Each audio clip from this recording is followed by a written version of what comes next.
गाव का रहस्य, धोखा और अस्तित्व। मार्टिन और उसके दोस्त गांव से बाहर निकलने की योजना बना रहे थे ताकि बाद में पुलिस को बुलाकर अपने लापता दोस्त डेविड को बचा सके। नाश्ता करने के बाद उन्होंने लिसा का धन्यवाद किया और अन्ना और जॉय की तलाश में निकल पड़े। जैसे ही वे गांव की गलियों में पहुंचे, उन्होंने महसूस किया कि पूरे गांव में घना कोहरा छाया हुआ है। घरों की दीवारें काई और जंग के निशानों से भरी हुई थी। सबसे अजीब बात यह थी कि कोई भी गांववासी सड़क पर चलता नहीं दिख रहा था। वे बस अपने घरों की खिड़कियों से मुस्कुराते हुए उन्हें देख रहे थे, जिससे उन्हें ये महसूस हुआ कि वे लगातार निगरानी में हैं। उसी समय वे जॉय और एम्मा से मिले। जॉय ने बताया कि पिछली रात सराय में जगह नहीं थी, इसलिए उसे एम्मा के घर में ठहरना पड़ा। जब मार्टिन ने अन्ना के बारे में पूछा तो जॉय ने कहा कि उसने उसे नहीं देखा। इतने में घने बालों वाला एक आदमी उनकी ओर दौड़ा और उत्साहित होकर उनकी एक तस्वीर खींचने की पेशकश करने लगा। उसकी अत्यधिक उत्सुकता को देखकर वे मना नहीं कर सके और आखिरकार एक पुरानी कैमरा से फोटो खिंचवाए। इसके बाद वे अलग अलग होकर अन्ना की तलाश करने लगे। घंटों की खोज के बावजूद अन्ना कहीं नहीं मिली। थककर ब्लैक, छोटे कद वाला दोस्त सराय में लौट आया, ये देखने की शायद अन्ना वहाँ वापस आ गई हो। लेकिन सराय में कोई नहीं था। तभी उसकी नजर एक गुप्त दरवाजे पर पड़ी। उत्सुकता में उसने दरवाजा खोला और अंदर से एक पुराना संदूक खींचकर बाहर निकाला। जब उसने उसे खोला तो उसमें कुछ महिलाओं के पुराने कपड़े रखे थे।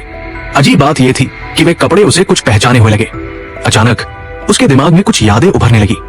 जैसे ही वो उनमें खो गया, लिसा वहां आ गई, जिससे वो बुरी तरह डर गया। ब्लैक ने जल्दी से सफाई दी कि वो जानबूझकर कुछ नहीं कर रहा था, लेकिन लिसा ने मुस्कुराकर कहा कि चिंता करने की जरूरत नहीं है, ये कपड़े उसके पूर्वजों के थे। दूसरी ओर मार्टिन अभी भी अन्ना की तलाश कर रहा था।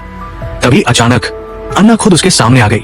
मार्टिन ने उससे जल्दी से ये जगह छोड़ने को कहा, लेकिन अन्ना ने उसे जोर से डांट दिया। आसपास कुछ गांववासी खड़े होकर उन्हें घूर रहे थे, इसलिए अन्ना ने गुस्से में कहा कि मार्टिन सिर्फ मुसीबत खड़ी कर रहा है। मार्टिन को यह सुनकर गुस्सा आ गया और वो उसे छोड़कर सीधे सराय लौट गया। सराय में पहुंचते ही उसने जाने का फैसला कर लिया। इसी दौरान डॉक्टर भी वहाँ पहुंचा और बताया कि उसकी दवाई खत्म हो गई है और वो अब और रुक नहीं सकता। लेकिन बाकी के दोस्त, जिन्होंने लिसा की बनाई हुई चाय पी थी, अचानक गाँव छोड़ने की इच्छा ही खो चुके थे। आखिरकार डॉक्टर और मार्टिन ने अकेले जंगल के रास्ते निकलने का फैसला किया। जैसे ही वे घने अंधेरे जंगल में पहुंचे, डॉक्टर डरने लगा क्योंकि उसे याद आया कि इसी जगह पर पहले वे जंगली आदमियों द्वारा घात लगाए गए थे। मार्टिन ने उसे शांत किया और कहा कि अगर ऐसा कुछ होता तो वे अब तक घेर लिए गए होते। दोनों ने एक दूसरे को हिम्मत दी और आगे बढ़ते रहे। इधर अन्ना को जब पता चला कि मार्टिन और डॉक्टर गांव छोड़ चुके हैं तो वो फौरन जंगल की ओर भागी। उसे पता था कि ये जंगल बेहद खतरनाक है। उसी समय मार्टिन और डॉक्टर रास्ते में एक दूसरे से बिछड़ गए। वे एक दूसरे को पुकारते रहे, लेकिन आवाजें धीरे धीरे दूर होती चली गई। अचानक मार्टिन को एक अनजान शक्ति ने पकड़कर घसीट लिया और वो चीख भी नहीं सका। उधर डॉक्टर को सुरंग दिखा और वो तेजी से उसकी ओर भागा।